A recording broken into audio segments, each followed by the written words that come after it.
Et l'on va retrouver en direct de Paris notre invité Abdallah Zekri. Merci beaucoup d'être avec nous ce soir. Vous êtes le président de l'Observatoire national de l'islamophobie. Vous êtes également secrétaire général du culte français, du culte musulman, du Conseil français du culte musulman, excusez-moi. Alors, est-ce que vous pensez que cette campagne est utile ? Ben, écoutez, cette campagne, je pense qu'elle va un petit peu alerter les Français. Ce qui se passe actuellement en France, ce qui se passe, il est inadmissible. On attaque des gens parce qu'ils sont musulmans, on attaque des gens parce qu'ils sont juifs, on attaque des cimetières. Même les morts ne peuvent pas reposer en paix dans ce pays. On s'attaque à des cimetières juifs, des cimetières musulmans, des cimetières chrétiens également. Donc ça devient inadmissible. Est-ce que cette campagne va faire réfléchir certains groupes d'extrême droite ou les groupes identitaires? Je ne suis pas tellement sûr. Par contre, ça va peut-être réveiller la conscience de certains Français qui en entendent parler mais qui ne voient pas d'images. Avec ces images chocs, je pense que peut-être ça va les réveiller un petit peu. Alors, ça n'est pas la première campagne. Il y a eu d'autres campagnes tout au long de ces années. Et ce qui est absolument attristant, c'est que malgré toutes ces campagnes, les tensions ne cessent de monter entre les différentes communautés et l'on assiste à une sorte de tribalisation de la société française. Parfois, on ne sait plus ce qu'il faut faire pour empêcher cette haine de s'exercer contre les uns ou les autres.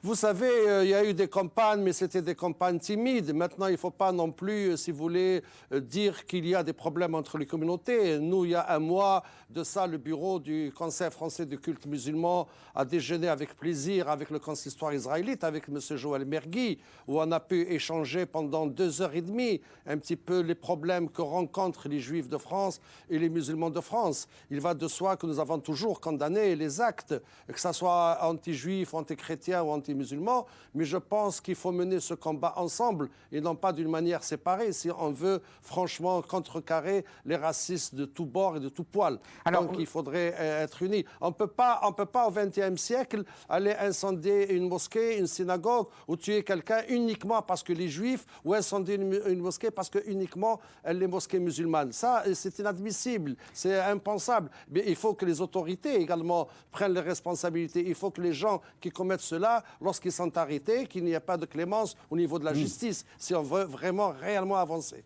Alors, vous avez raison d'insister sur la bonne relation entre les institutions et entre les hommes ou les femmes qui composent ces institutions. Mais vous êtes assez fin observateur pour observer le contraste entre ces institutions-là, qui s'entendent bien, et parfois le climat qui règne dans certaines cités, où l'on voit bien qu'il y a une très forte méfiance entre les citoyens. Et là, on est très loin des institutions.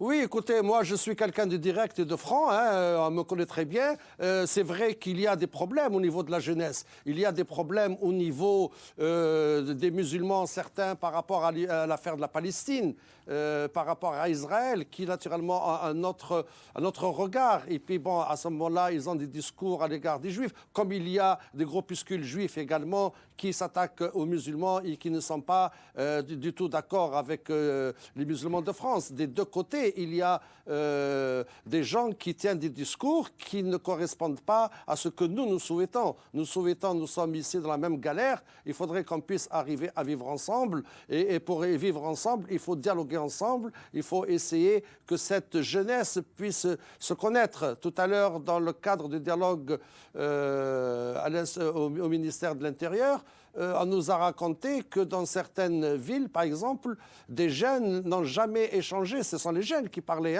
Et ils nous disent, nous, on n'a jamais rencontré des juifs, on n'a jamais échangé avec eux. Je trouve ça désolant. Il faut changer, il faut se rencontrer, il faut discuter, même si on n'est pas d'accord.